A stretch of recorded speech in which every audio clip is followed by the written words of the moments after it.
Hi and welcome to Meg's Passive House. I'd like to begin by acknowledging the traditional owners of the land on which we meet today. I would also like to pay my respects to elders past and present. This presentation is about how we came to build this house, why we built it, and some of the features that make it more sustainable for our lifestyle. When we started to think about building a house, we knew there were specific things that we wanted. We wanted to build a house that used minimal energy. We wanted it to be quiet, comfortable and healthy. We wanted a home that would be easy to maintain and something that would still be suitable for our lifestyle when we were elderly.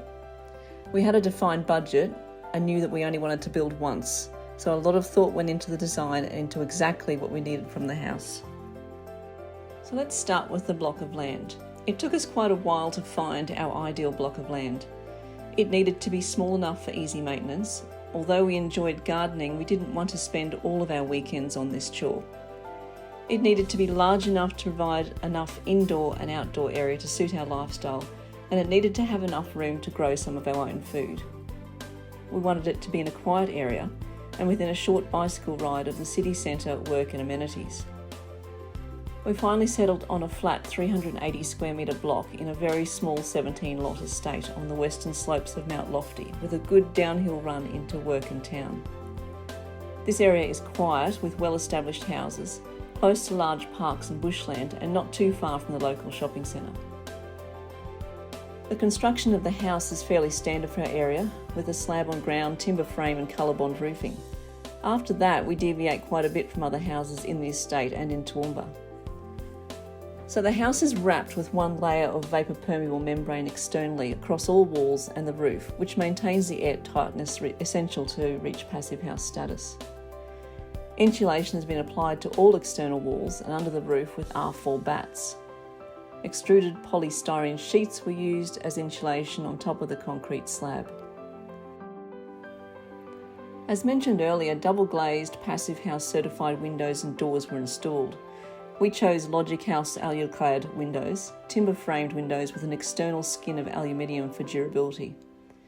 These represented great value with excellent quality for a reasonable price, and the backup service has been excellent. The windows are European-style tilt and turn windows that open up fully to catch the cross-flow breezes or tilt open for nighttime purging of warm air.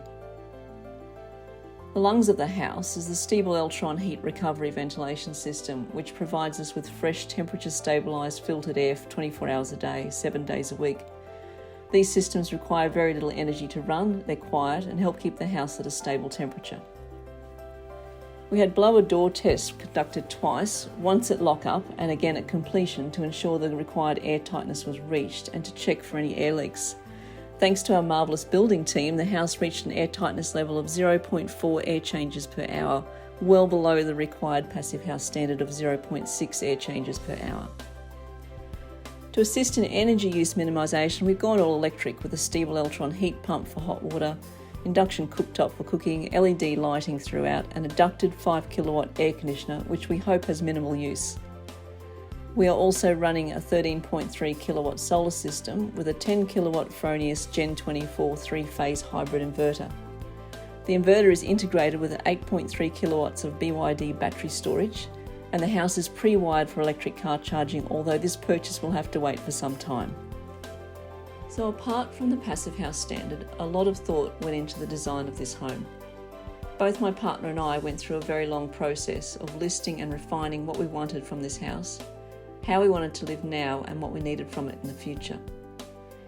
This list was presented to our design team at VHD Studio, who then managed to design exactly what we needed, a modern, comfortable home incorporating the principles of ageing in place.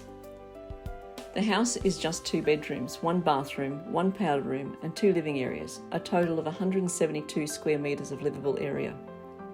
The main living area is large and open, with plenty of light and excellent cross-flow breezes.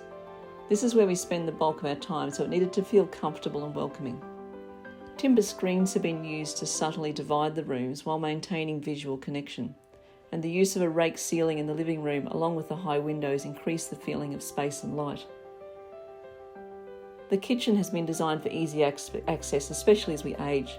There is good space between the cabinets and the island bench, large enough for wheelchair access. Orientation lighting has been used along kickboards so that the kitchen can be easily navigated at night without the need to turn on all lights. It was deliberately designed to eliminate any hard-to-access corner cupboards using drawers instead to minimise bending. The pantry is a series of drawers so that all groceries can be easily loaded and nothing gets lost at the back of the cupboard. Even the dishwasher has been purchased with ageing in place in mind, as it has a comfort lift bottom drawer. A second sitting room sits towards the back of the house, and this is a quiet area for reading or other quiet tasks. The 2 bedrooms are fairly standard, but we've ensured that there is plenty of room in them, and the storage has been maximised by using drawers. The bathroom is not overly large, but as we eliminated the bathtub, something neither of us have needed in a long time, the bathroom feels very spacious. The shower is walk-in with a fold-down seat, and grab rails have been installed in both the bathroom and powder room. Storage was a big focus in this house, as we've lived in houses where storage was an issue, so we have included plenty of cupboards throughout. We also installed an attic ladder for additional storage in the roof space. This was ideal as we are able to stand up in this area, and with the addition of some chipboard flooring and lighting, it makes a valuable addition to our storage needs. There are larger circulation spaces throughout the house and halls, and doorways are wider than average to accommodate a wheelchair if needed. The outdoor areas were not overlooked either. Part of our brief to the designer was that we wanted multiple courtyards or outdoor areas so that we could enjoy the outdoors at different times of the day and year. In this area, the design team excelled themselves, giving us 4 outdoor areas to choose from. No mean feat on a tiny block of land.